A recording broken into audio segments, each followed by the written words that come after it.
everyone. Happy Friday.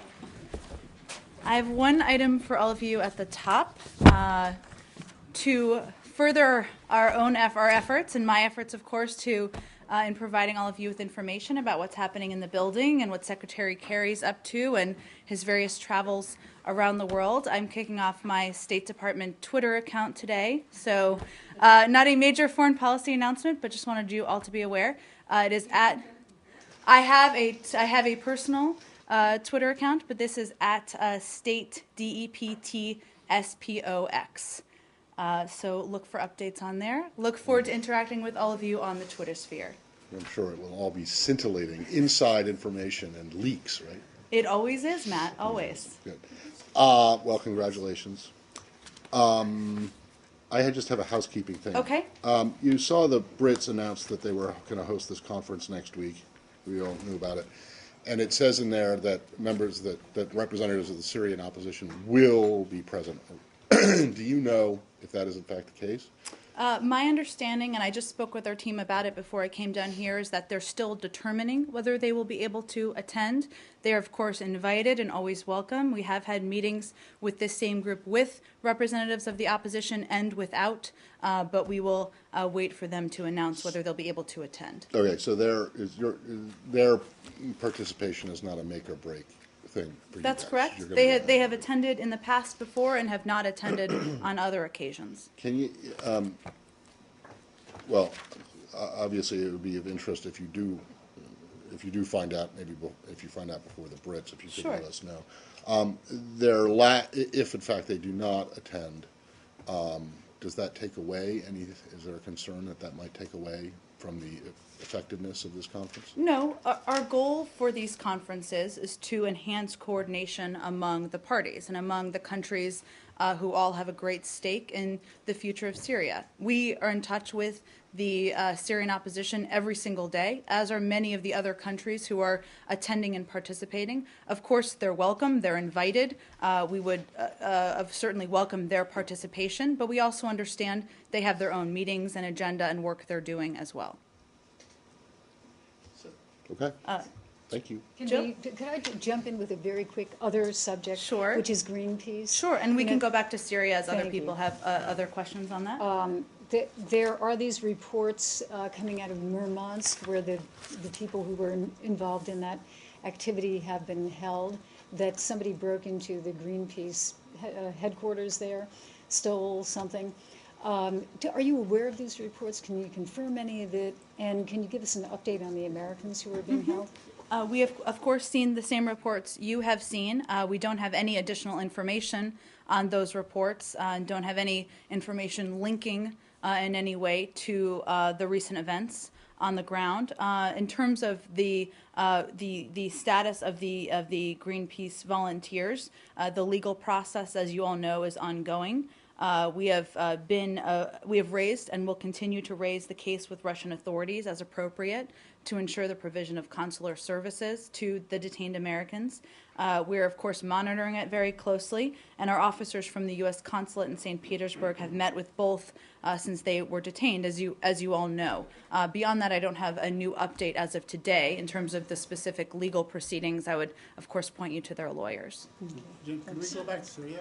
Well, actually, if we're on Russia, I've got two very brief ones. Okay. Both of which I have a feeling you won't have anything to say about. Let's see, Matt. Well, Try me. did you notice this report about this Dutch diplomat being beaten up in Russia? I spoke to it, I believe, yesterday or the day before at the top of the briefing. You did.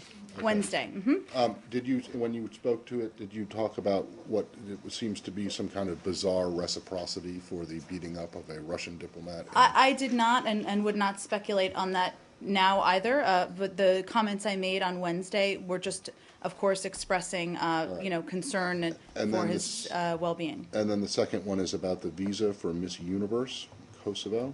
Do you care? I don't. I have not seen You don't these. care about Miss Universe? I do care, of course.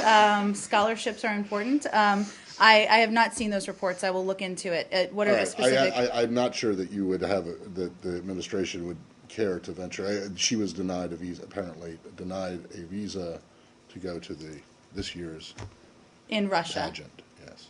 Okay, I will look You know, it into all it. If fits in. there's It's anything kind of to like tell the you. whole, Sochi Olympics coming up, that kind of thing. All right. But I don't know if you care. You may not. I will see if there's any more light I can shed for you. Margaret? In the Russia file. Okay. The New York Times piece on Stonin today makes reference to his claims that while in Hong Kong before going to Russia, he transferred information to other journalists. At that time, we do know, of course, that the consulate and whatnot had been alerted, and I'm wondering if there is any information as to what the State Department had done at that time, whether there had been any outreach to these journalists who allegedly received this information from him. I just don't have any new information. Obviously, as you all know, we work with journalists frequently when they're reporting on stories, but in terms of what the statements were in the New York Times and the accuracy of those, I don't have anything new for you on that. Was there any outreach by the consulate in Hong Kong at that time to make contact with those journalists? I'd have to check on that. I'm happy to do that for you. Sure. Sure. I'm sorry. On the issue of the London 11, who are they? Could you list them for us, the London 11? I should have had them in front of me because we often Okay. do this when we go to Is the London Saudi 11. Arabia a member of the London They are, 11? yes. Okay.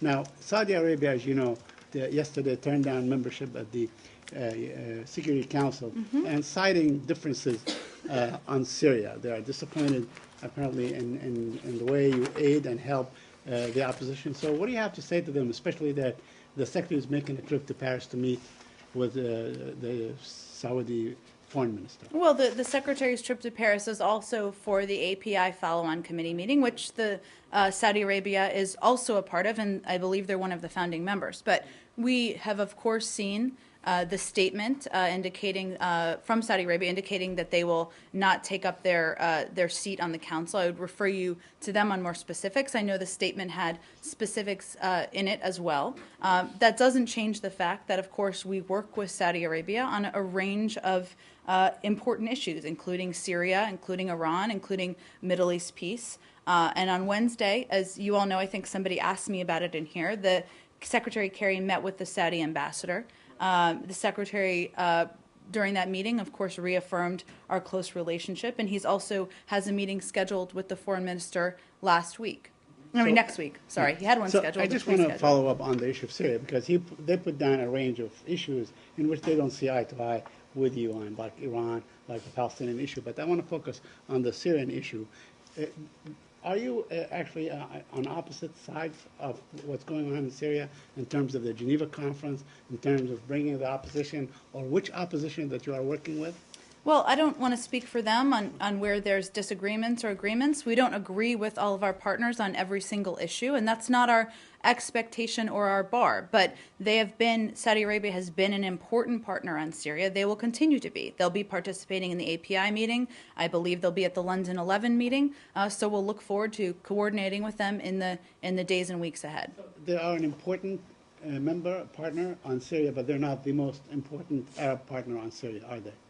I don't think I said that, and I'm not going to do a ranking, but clearly they're important given the Secretary is going to be spending time with the Foreign Minister and how closely we've worked with them for the past several months. Okay, sorry, but if you will indulge me a little bit, because Sure. the Saudis are... You're sitting in a different seat. It's throwing me off a little bit. All right, so the Saudis have been the major suppliers and funders and armors of the extreme opposition. Are you sort of in conflict with them, at least on the issue of who they are supporting among the opposition group? Well, you are familiar with our position and our view on this, which has been agreed to by members of the London 11, that aid and assistance should be driven through the SMC, through General Idris. That's something all the members signed on to and something we're continuing to press on. And do you think that the Saudis are forthcoming in terms of helping you decide which opposition is moderate and which opposition is extremist? Well, that's something we're committed to. That's who we would like to provide aid, and we continue to provide aid to, and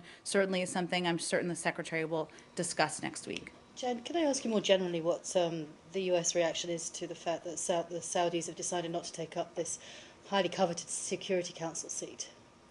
I don't have any really more than what I already said, which is just that we've seen their statement. We think the UN does important work. Evidence, of course, is just a few weeks ago with the UNSCR and the steps moving the removal of CW forward.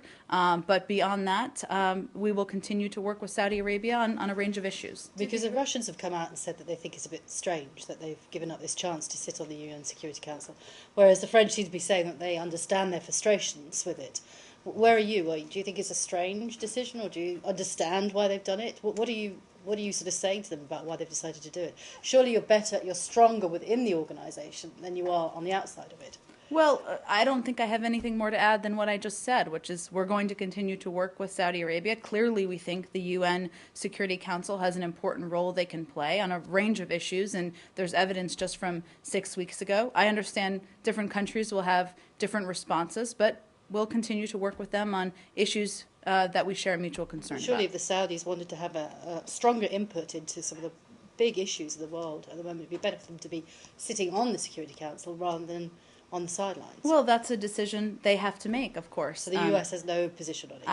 I don't have anything more than I just offered. In other words, you don't really care. You don't It's up to them, and if they don't want to be on it, then. And do you agree with the premise of the question that the spot is highly coveted? Because apparently, it's not.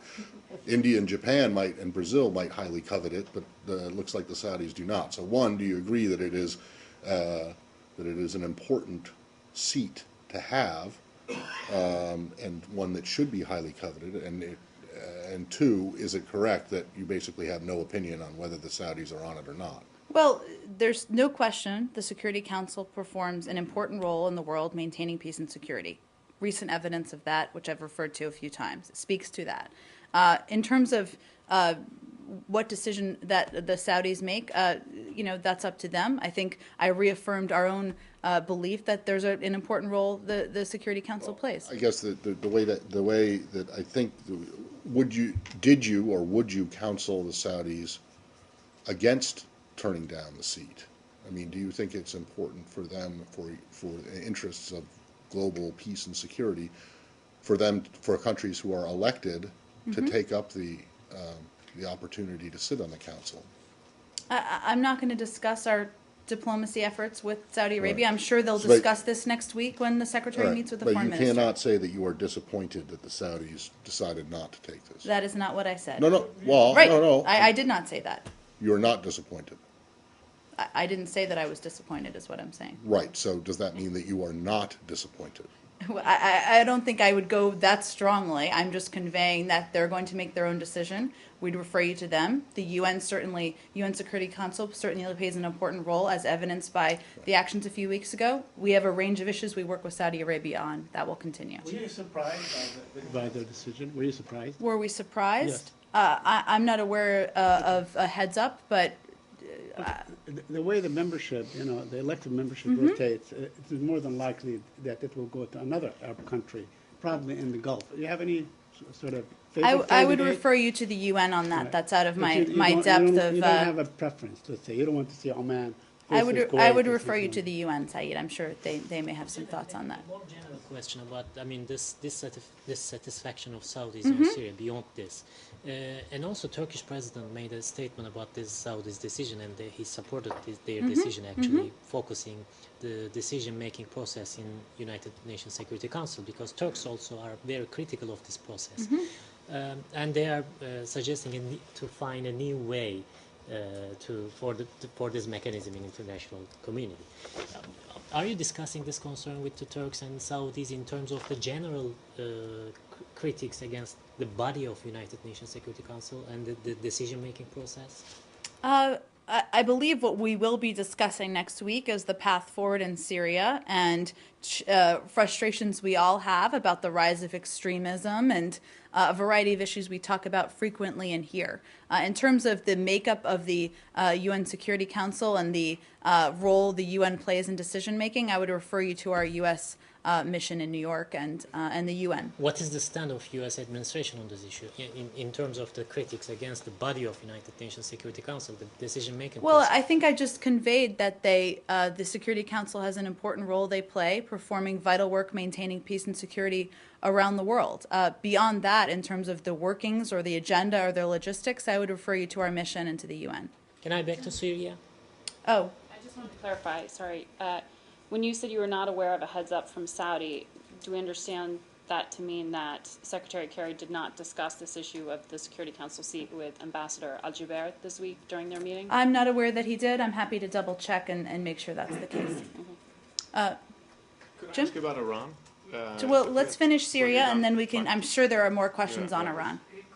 Please tell us the current status about the U.S. aid to moderate groups, on especially SMC. I mean, is still the aid, non-lethal aid is going on? Yeah. Yes, it is. Because in the mid-September there was a clashes in northern Syria, and the ISIS, the Al Qaeda affiliated group, took control over the region in the border gate across Turkey, and Turkey closed the border, and it was the gate that the U.S. government and the NGOs, U.S. NGOs, are using to bring this aid to the moderate groups, and according to some sources, this aid has stopped. Well, I think you're asking about a couple of different things. Our support for the opposition and our efforts to provide them aid and assistance that will help bolster their strength on the ground, that has not changed. There have been some serious challenges on the ground in terms of access, humanitarian access, that I've spoken about a few times in here this week. That remains a concern, and certainly the roads and the ability to get into people who need that assistance has been a challenge. But still, the non-lethal aid going to SMC groups are going on in northern Syria. Yes. Yes, we are making every effort for that to continue. Syria? Yeah, I want- Okay. Yeah. I just want to follow up quickly on the KRG, the spokesman for the KRG Parliament, the Kurdistan Regional Government, reasserted yesterday, I think, that they will go in and fight Jabhat al-Nusra. They will go into Syria. So do you have a position on statements like this made by the KRG, the Kurdistan Regional Government, that they will send in the Peshmerga into Syria to fight against the extremist groups? I haven't seen those reports, Saeed. I mean, we've expressed before concerns about outside influence or influx of outside fighters, but I'd have to look into that more specifically. Would you for consider that as an influx of outside fighters if they go into aid? Because apparently they are attacking Kurdish villages and Kurdish towns and so on in Syria, and they feel obligated to go protect the Kurds I'd have of to look Syria. into that more specifically for you on those reports. Yes, please. Go ahead. Regarding the Saudi decision, I mean, whatever we heard from you is that, okay, you are not surprised, you are not aware of it. I mean, but it's an issue of a concern, or you are concerned about it or not? I think I've answered this pretty substantively in that we have, of course, seen the statements. We work with Saudi Arabia on a range of issues. I would refer you specifically to them for more explanation of their reasoning or confirmation of that. And beyond that, I don't know that I have anything to add to what I So already The said. other thing which related to Syria, the Secretary Kerry in an interview with NPR yesterday mentioned once again, or maybe it's the first time, or he said it before, that a political solution would seek to maintain the institution of a state. Can you elaborate a little bit more about that? Well, this is something I think we talked about yesterday a little bit in that, there are certain institutions in Syria that certainly, for the good of the Syrian people, we would support maintaining, and that's long been our position. Obviously, discussing what that would mean and how that would work is part of what would happen at a Geneva conference and in a range of conversations leading up to that. The reason I'm asking this because it's with the system of Syria, with the head of Assad and the Ba'ath party, institutions, I mean, you are talking about the head, I mean, you are talking about the body without the head, you mean? I haven't heard that term before, but our position on Assad, who's brutalized his own people, has not changed. But we are talking about some structures and systems, and that's a part of what will be an ongoing discussion. I don't have any proposal or plan to lay out for you on those specifics. Go ahead. Was Syria a subject in the U.S.-Iranian meeting in Geneva on the margin of the P5+1? It was not. The focus was on their nuclear program and concerns on both sides about where that goes, and of course determining whether we can find a diplomatic path forward. Did they talk about it without being the focus of? I'm not aware that that was a part of the conversation. Can I ask just one more on Saudi Arabia? Sure. Sorry. Do you agree with the premise that the reason that they're not taking up the seat is because the Security Council has double standards in the way that it handles world affairs? I think by conveying what I already did about the role that they play in the world in terms of maintaining peace and security is an accurate statement of where the United States views the role they play. And clearly they played an incredibly important role just a few weeks ago in moving forward on a path to removing chemical weapons from Syria. So that's a recent example. So you reject the Saudis' explicit reasoning for not taking up this? I'm not rejecting, accepting. I'm just providing our own opinion and view, and I'm not going to do an analysis of everything they stated in their statement. But Jen, there are more than one example where it failed to address any problem. I mean, the CW was one success. That's true. And So somehow the Saudis are right that it may not be the right place probably to solve problems. I don't think there's much more I can do on this particular topic. But you just answered yes to saying it was a success. Are you in a position to say that it's been a success? It was a success in moving forward on starting a process, Matt. We've Okay, long said all right, that there's but- a lot of work left to do. Right, exactly. But you're not, but by saying yes, it was a success, you're not saying that everything is fine now in terms of CW and Syria. I was It's saying still in it is a process. success passing a binding resolution to move forward on a process that we'd had no success at for the past 2 years. Well, can I just take you up on that? Yeah, I mean, the reason why Secretary Kerry has led efforts with Russia to try and get things moving on Syria is because everything was stalled at the UN Security Council. You couldn't get any resolutions through. So you sort of went off and you did your own bilateral thing, and now suddenly the UN Security Council has agreed to the resolution on but- chemical weapons, but before that it was completely stymied. So that would actually back up what the Saudis are saying. But remember the reasons why it was stymied, in that it was Russia playing a role in blocking resolutions. So obviously they were a key partner and a key component of coming to an agreement in order to go back to the UN Security Council and move forward on a resolution. Certainly there are times when things have not been successes. I'm not here to give a historical analysis of the highs and lows of the history of the UN Security Council, but I'm just referencing the fact that that is a particular process that we worked on just recently. But the reason that process worked was because the United States and Russia went off and did it by themselves and then brought it to the UN Security Council. Well, because of the pivotal role Russia plays as a permanent member of the UN Security Council and the importance of making sure we had reached a point where we could work with them in moving it through the process. But it was a parallel process to the UN Security Council. It wasn't the UN Security Council that agreed it. It was It you wasn't guys working together. parallel, it was prior to. It was prior to going to the rest of the members in coordination with, I suppose, to see if we could break the logjam and move forward. There's no question that the United States and other countries have bilateral relationships where we work on a range of issues. That continues to be the case. So, but ultimately, with that particular example, it still went back and went through a binding resolution with the UN Security Council. You do understand, though, that prior to the Secretary's comment in London, which opened the door for all of this, senior U.S. officials, including the ambassador to the United Nations and the National Security Advisor, were saying essentially the same thing that the Saudis are saying now about the Security Council. I mean, denigrating the whole institution in no uncertain terms and saying it's basically a waste of time. And as I remember correctly, the ambassador to the United Nations, who has spent a great deal of time lauding the work of the United Nations, said that the Security Council is not the Security Council that the world needs. And that was just, that was only a couple weeks ago.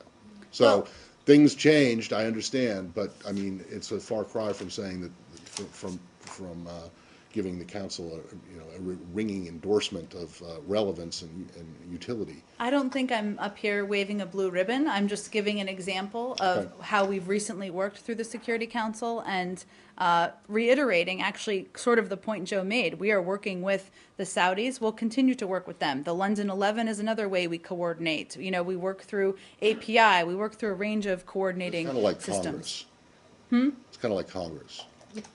Yeah? It's a horrible institution, they're screwing up the government and all of a sudden, but they come up with one deal and then it's okay, right? I don't think that's any of what I said. Why don't we move on to a new topic? Are you One last- confirming that the Saudis are coming to the London 11? I would refer you to them, but they've been a member in the past. They're coming to API on Monday. I would assume they are, but they can give their own confirmation of their plans. A quick one. Would you say you're with the Russian? Are you at a similar point now for Geneva 2 like you were with the CWs? A similar point in terms of we're certainly in a.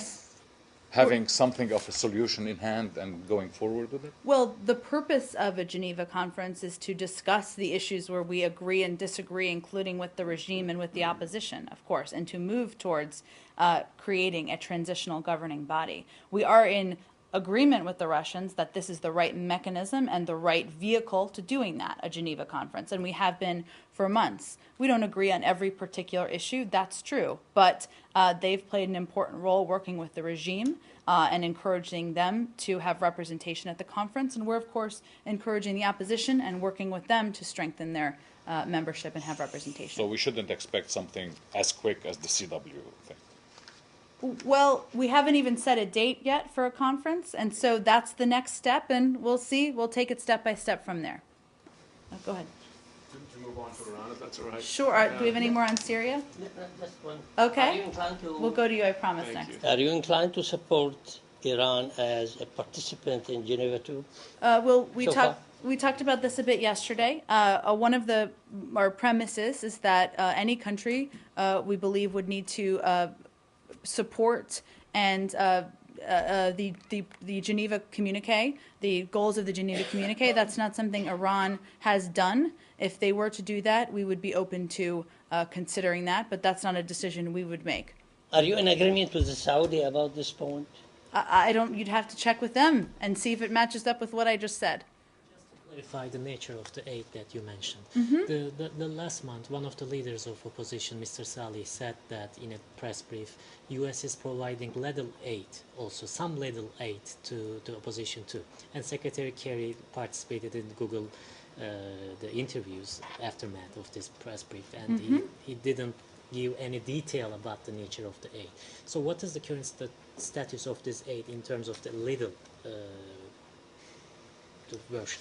Well, to the frustration of all, we're not in a different position than we were publicly a few months ago, which is when we announced the first letter on the use of chemical weapons. We also announced that we would be expanding our scale and scope of aid. I'm not in a position to outline, just as I wasn't then, what that means. But that was the case then. We're continuing to work with the opposition. We talk with them every day. That has not changed. But practically, you said that on the paper, still U.S. is providing non-lethal aid to opposition, but practically, as I said, the border gates are closed. So you are not talking in this, mentioning this, the delivering of this aid in We're certainly practical in thing. certain parts of Syria, but we continue to provide aid, and we're working through the challenges presented by the blockades and other things that are happening on the ground. Iran? If it's okay. That'd be great. Absolutely. When we were in Geneva, a senior administration official said that the Western powers and Iran are still far apart on what sanctions relief is, quote, appropriate. And I wonder if you could give any more detail on what that distance is. Is it a timing issue, for instance? There's a chicken and egg problem here, right? Does the relief come after confidence-building measures or at the same time, which we know is the Iranian position? But is there something that the Iranians are asking that's just out of bounds with what the administration is willing to offer at this point? I wonder if you could give more detail. Well, not too much detail. I believe that same senior administration official made clear we have to leave room for the process to proceed. I can say that nothing was agreed to in Geneva regarding sanctions relief. We're not taking steps to relieve sanctions. Iran will have to agree to meaningful, transparent, and verifiable actions before we can seriously consider taking steps to ease sanctions. So discussions of specific types of relief at this point is premature and speculative. Of course, as I stated a couple days ago, and I believe senior officials on the ground did as well, now that Undersecretary Sherman and the delegation is back, they will be briefing Congress, will be having discussions with Congress, we'll also be having discussions within the national security team about where we go from here. And that is what will happen over the next weeks and days and weeks leading up to the next meetings. The Iranians clearly be offered something, though, while they were there, knowing that they're going to have to give something to get something, of course. So I'm just curious if you can say that there's something that they, just that those offers are not anywhere near where the Western powers are expecting. You know, I mean, they know they're going to have to offer something to get sanctions relief. So you see what I'm saying? Well, I think I just said that they would need to take credible and verifiable steps, right, in order to consider sanctions relief on our end of any kind. You know, as we've said for the past couple of days, clearly these discussions in Geneva happened at a more serious and substantive level than have happened in the past, and that was certainly a positive sign.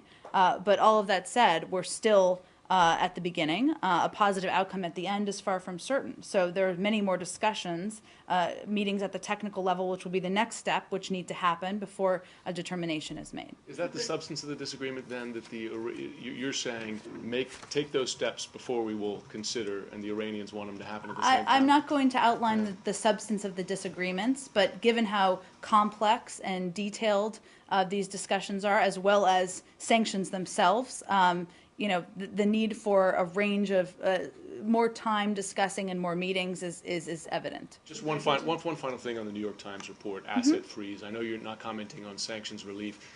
Asset freeze is actually not a sanctions relief per se. Can you confirm that that's one option, one carrot, as it were, being considered? Well, I think I said discussions of specific types of relief, not just sanctions relief. You are right, it is not sanctions specifically, is premature and speculative. Of course, there will be a range of discussions in the coming weeks within the administration, on the national security team, and with Congress about how to work together and where we should go from here. Anything's been scheduled in the way of Undersecretary Sherman going to the Hill? I'm not Or aware. is this being done in person or by phone, or how are these consultations? We anticipate that there will be briefings on the Hill, probably in classified sessions. I don't believe it's been scheduled yet, but certainly we're open to doing it sooner rather than later. So next week is likely? I mean, when's the next round? I've forgotten now. When's the next round? November 7th and 8th. So presumably it's going to be before then, yeah?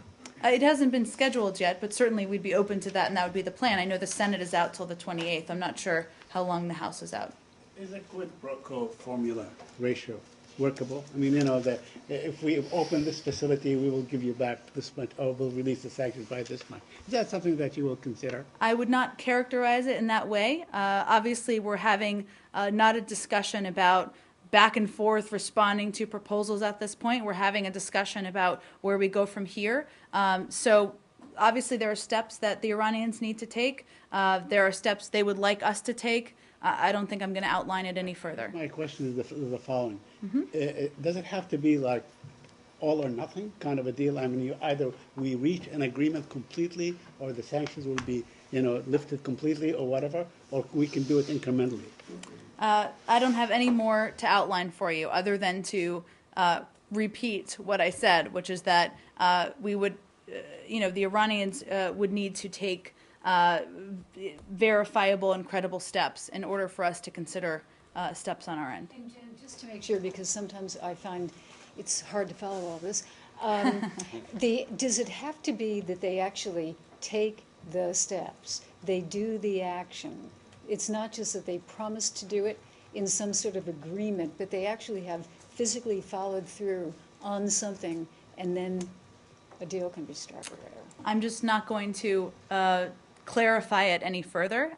We will see as the next days and weeks proceed where we are, and obviously we're discussing all of these things internally as we speak. So on that, on the internal discussion, when you say that any talk of relief from sanctions or from asset freezes or whatever is premature and speculative, are you saying that the administration could go ahead and do this without any preparation at all?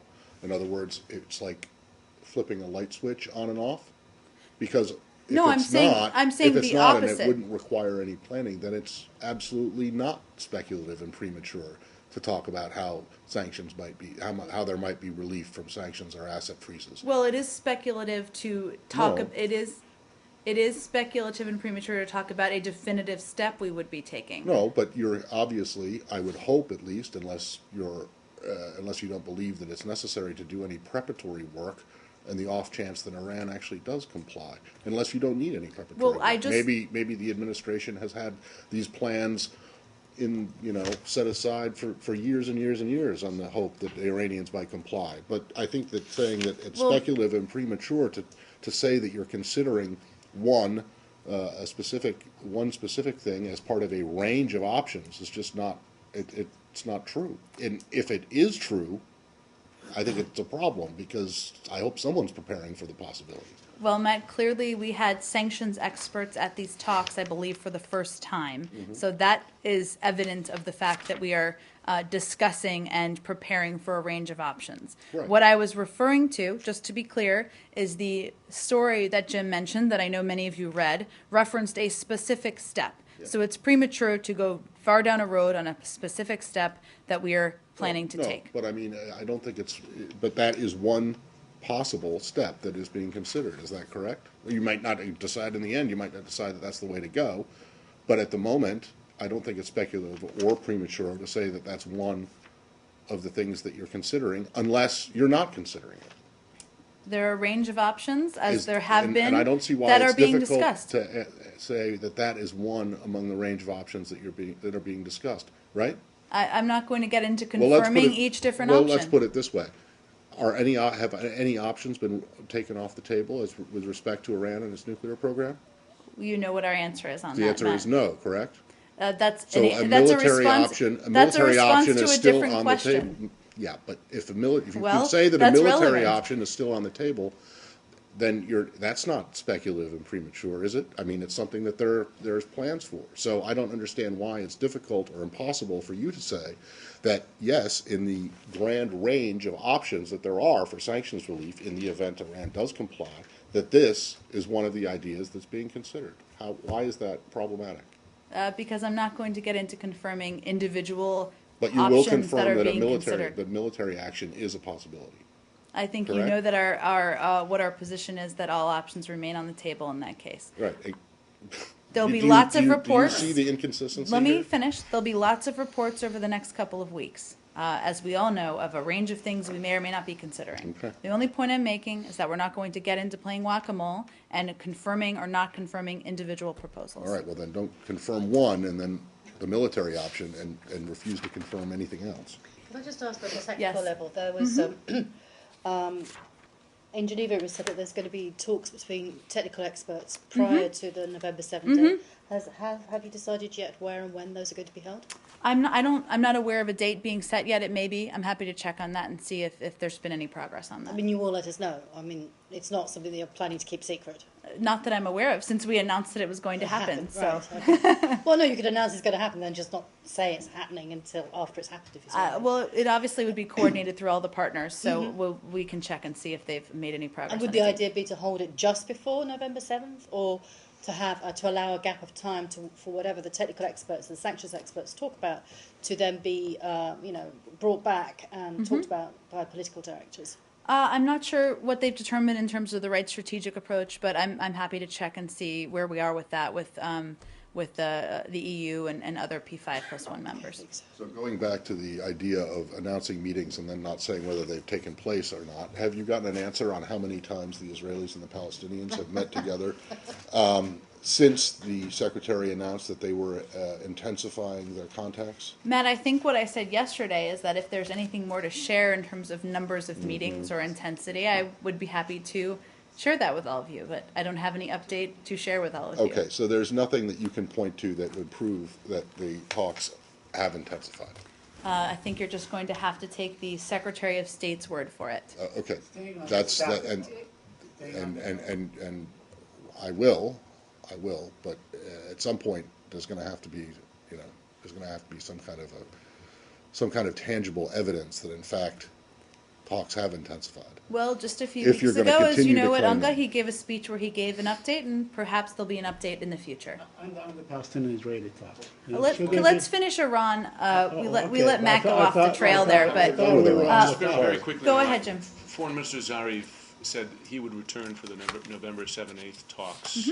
Secretary Kerry, any chance he'll go for those? We've always said that when appropriate, if appropriate, we would be happy to consider participation at the foreign minister level. That's obviously something we would do in cooperation, coordination with our other partners. I would just caution that there is a great deal of technical work to be done over the coming days and weeks, and so I don't think that's a determination we'll make anytime soon. Just on On Iran, Iran? and segueing to Israel. Okay. Israel has said that they want to see Iranian cap their production of enriched uranium at 20% to like something like 529 pounds. And I was wondering if the United States shares that view also. I'm not. You know that Secretary Kerry is going to be meeting with Prime Minister Netanyahu on Wednesday, and part of their discussion will certainly be Iran. I will remind you that we are in lockstep with the Iranians that we will not. With the Israelis that we will not allow the Iranians. It's Friday afternoon. Not allow the Iranians to acquire a nuclear weapon. That has not changed. I'm sure they will discuss what happened at the P5+1 meetings and the readouts that the Secretary has received, what the views of the Israelis are, and we'll see where we go from there. The latest IAEA report states that Iran is 78% to that cap, to that number. So are we approaching another red line situation, perhaps? Our red line has not changed. It is that Iran cannot acquire a nuclear weapon. That has not changed. Any more on Iran? Okay. Going back to the Palestinian-Israeli talk, you know, are we going to get like a progress report at one point, or do we have to wait all 9 months? Saeed, the Secretary gave a speech at UNGA just a few weeks ago. I understand. I'll but send you know, a copy. It was very but thorough. There are many meetings that have taken place since then, and I'll tell you why. Because one of the reasons cited by the Saudis for turning down their position on the Security Council is they're claiming that these talks are nothing more than maybe cornering the Palestinians and beating up on them, you know, regarding borders and so on, and maintaining Israel's security and so on for nothing in return. So that's a legitimate complaint. If you can dispute that, why don't you issue a progress report? Well, Saeed, one of the reasons that the Secretary promised the Arab Peace Initiative follow-on committee that he would provide regular updates is to hear from them, to provide them updates on what's happening. That meeting is happening on Monday. The Saudis will be participating in that, and I'm sure they'll be discussing. So since this peace initiative was basically initiated by the Saudis some 11 years ago and so on, and now they're saying all this, are they abandoning the peace initiative? You think that they are abandoning the Arab Peace Initiative? That is their initiative? I would not jump to that conclusion. They'll be participating in the meeting on Monday, and the Secretary will be meeting with the Foreign Minister in Paris as well. Yes. Benghazi. There's been a spate of violence recently. Do you draw any conclusions from that? What's your level of concern? What's happening? Well, Jill, I know that October 5th, I believe, was the last time that we put out a new security warning to our, let me just double check that, make sure I have the right date, to American citizens who are living there. And that's something, you know, we do regularly and we evaluate regularly. And we, of course, watch closely violence and concerns we have for people living there. I don't think I have any further analysis beyond that. As to how we're looking at it. Aside to say that, you know, we work with Libya and we work with the government to, as they continue to build their, through their democratic transition, and that includes a range of issues we work with them on, and that we hope will continue. Right, but I mean, if you look at this violence, it could lead you to the conclusion that the government is incapable of really even having order, ensuring order in the country. I mean, is there concern right now? Because it's been a constant problem, which seems to be getting worse. We certainly recognize that the Libyan government and the Libyan people are facing significant challenges in their democratic transition. They've stated that security is their #1 priority. We're committed to working with them on these challenges and helping them to build up their basic security and increase rule of law in the country. But let's not forget they've been through a serious transition over the past couple of years, and working through this is part of what we, you know, need to help them with. How are you helping them beef up their security or train and so on? You have teams that are training them. And what kind of efforts that are ongoing now in Libya? Well, we've had a long, the past couple of years of working closely with them on their security needs. I can get you some more specifics on it. I don't have any more in front of me in terms of funding or resources. UN uncovering the Al-Shabaab terror plot in Mogadishu, would you say that the threat from Al-Shabaab is growing? I don't have any analysis of that. I'm not sure that our CT team does either. I'm happy to talk to them about that. Obviously, we've been long concerned about Al-Shabaab and the threats posed, and have made that very clear. But I don't want to give a grade on less or more. Obviously, the events on the ground were of great concern to not just the United States, but to countries around the world. The overall terror threat in Africa is growing. I mean, if you look from Mali, everything we've been talking about the last few days, Mali, Libya, in the Westgate Mall attacks, is there a chance that this is just the beginning? I mean, the Westgate attacks is, seemingly isolated, but could be much bigger. Well, I certainly don't want to make a prediction of that. As we are concerned, we do issue new travel warnings country by country that have specific information in it whenever that is available and appropriate. And that's something that we have done in countries in Africa, as we do in other places around the world. But beyond that, I don't have any prediction or analysis of this. But does it take detailed analysis to come up with, yes, the threat is growing, or no, it's not growing? Maybe it's receding. I don't have anything more for you, Lucas. Regarding the fight, Sure. Yesterday you put out, or Tuesday, sorry, you put out a message from the embassy in Uganda about the possibilities or possible threat of a Westgate-style attack. And today, Ugandan police are sort of guarding all the shopping malls in Kampala. Do you have anything more you can give us on that? Is there more of a threat level? Is there more detail about why? What prompted you to put out this notice? I know you were asked about it yesterday. You didn't really have Sure, very no, much. and I didn't have it in front of me Yeah. yesterday, but I took a closer look at it since then. This was an embassy security message, something that we send regularly as needed in countries.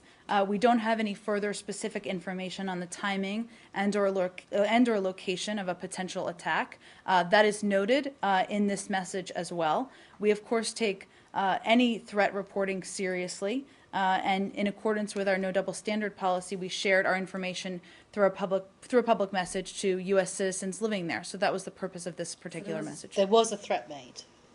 Well, it is any threat reporting there, as is evidenced in the language that's included in this specific message. We don't have anything specific on the timing or location of a potential attack. But there was chatter about a threat. There was general chatter about a... I don't have any further specifics on it for you, other than to say that it was serious enough that we put out a message to citizens, but we didn't have anything on the timing or location. And you shared that with the Ugandan authorities? Were you at the origin of this, or was this something that... The note to our... Yeah, you shared it with the Ugandan authorities, which is why they're now in a heightened state of alert, or was it something that came from them to you, and then you, decided to put it out to U.S. I don't have any other specific details to share on that.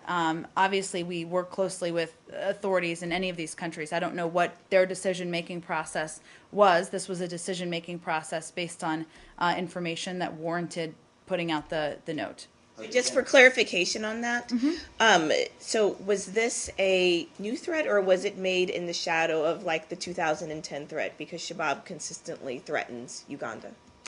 I don't have any new information other than to say that this was a new message sent out. So obviously it wasn't just an update or a regular update. This was a new message that was sent out, but it wasn't based on specifics on a location or timing or details along those lines. Has the language of that message been changed since it was first? Since it was first sent released on out, Tuesday? not that I'm Okay. aware of, Matt. Can you read the last sentence before it goes into the standard stuff about how people should register? We again take this opportunity to remind that No, sentence. the thing about not specific about time or venue. At this time, there's no further information on timing and/or location of this attack. Yeah, this attack, I mean, I put it to you yesterday that this was poorly written. It should say potential attack, right? Or the threat of this attack. Threat of, sure. So, threat of, so that there is a specific threat then. This is why with the point of my questions for yesterday. The way that's written, it seems to suggest that there is going to be an attack, that you have definite information that something is planned and going to happen.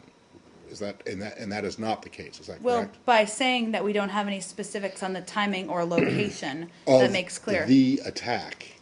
And if you look at, I've been reading these things for years, and I know you have. usually it's a potential attack or a threat of an attack. That doesn't say that. Should it say that? I'd have to check with our team. Well, that was the whole This is point of what I was information. asking yesterday. I understand, but I also have it now in front of me. I think it's very relevant that it doesn't have anything specific in terms of timing or location of an attack. But when you put these messages out and they are deliberately vague as to where the information is coming from, the threat information, because you don't want to reveal sources and methods or whatever, I think that the language that you do use is very important, and I'm sorry if you think I'm nitpicking, but the way that's written, I don't it think suggests that I'm you... disagreeing with you, and as you know, I don't write these. No, So. I know, and I'm not saying that. I just want to know if perhaps the embassy in Kampala should have used more precise language in talking about a potential attack rather than just the attack, which would suggest that something is definitely going to happen. Understood. And I've been assuming that you're getting credible intelligence about these threats, and you're putting out this statement. How can you not say the threat is growing? Because, Lucas, this is something that we do and have done for decades, even longer than Matt's been covering the State Department. We've been putting out travel warnings and notes to U.S. citizens, and I don't have any analysis for you as to how many there were 5 years ago and 10 years ago versus now, and I wouldn't venture to guess on that either. It just seems like if you keep throwing out, warnings, they lose their meaning. I don't think people, U.S. citizens living in Uganda or living in any country who are receiving important information would feel that way. But would you tell those citizens living in Uganda that the threat is growing? I would tell them exactly what was in the travel warning, the notice that was sent to them that is carefully put together by a team from the State Department and other officials. But you're saying watch out. I realize we need to move on here, but wouldn't you say, hey, this warning is here, be careful? Well, we're obviously providing them with information to be careful, but at the same time, I don't want to give you an analysis of what that means and compare historically to past years or past levels of warnings. 6 months. How about the last month? That's not something I'm going to venture to do. Sure. Oh, Yes. okay. You can duke it out. What is the U.S. government stance on the Japanese official visit the Yasukuni Shrine?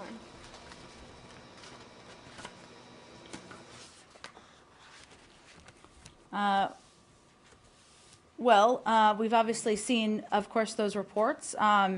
The real issue here, as we've indicated many times, is encouraging, which we continue to do, Japan to continue to work with its neighbors to resolve concerns over history in an amicable way through dialogue. The U.S. obviously has an interest in regional peace. That's why we're so supportive of that. Beyond that, I don't have any further comment on decisions made by authorities in Japan. Having more than 100 lawmakers visit the shrine and one cabinet member, do you think this move helped to resolve the concern or actually increased the concerns of the neighbors? I don't have any other further analysis on that other than to convey that what we're pressing for, and certainly what the Secretary did when he was in Japan just a few weeks ago, is the importance of continuing to work Japan continuing to work with their neighbors and addressing concerns about history in an amicable way. But one thing I don't understand is why the U.S. government don't have a clear stance, since the shrine has 14 Class A war criminals in that shrine, and whom actually the U.S. helped Chinese to fight against. So, why are you being so cautious? So cautious? I don't think I am. I think I'm conveying what our focus is, and I don't have any further comments on whether an official does or doesn't visit a shrine. Do you encourage Japanese Foreign Minister Abe to visit the shrine in the future? I don't have any more for you.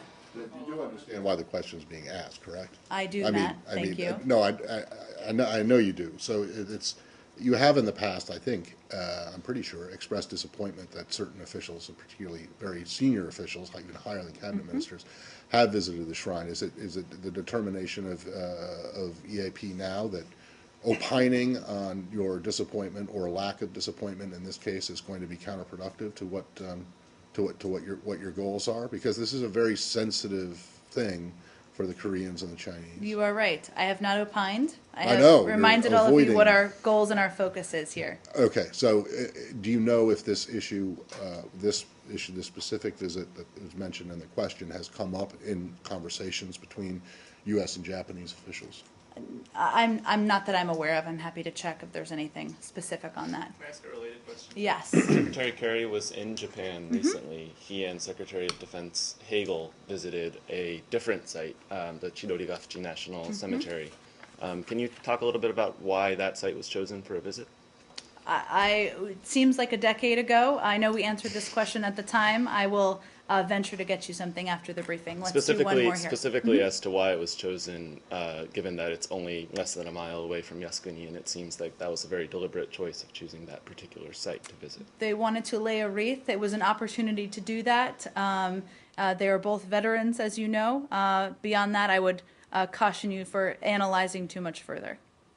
Pakistani Prime Minister's here next week. Do you have any guidance on U.S. expectations for that visit? I know that there will be some briefing later this afternoon available to all of you, so I would point you to that. But let me just say, while I have the opportunity, there will Phone? Where?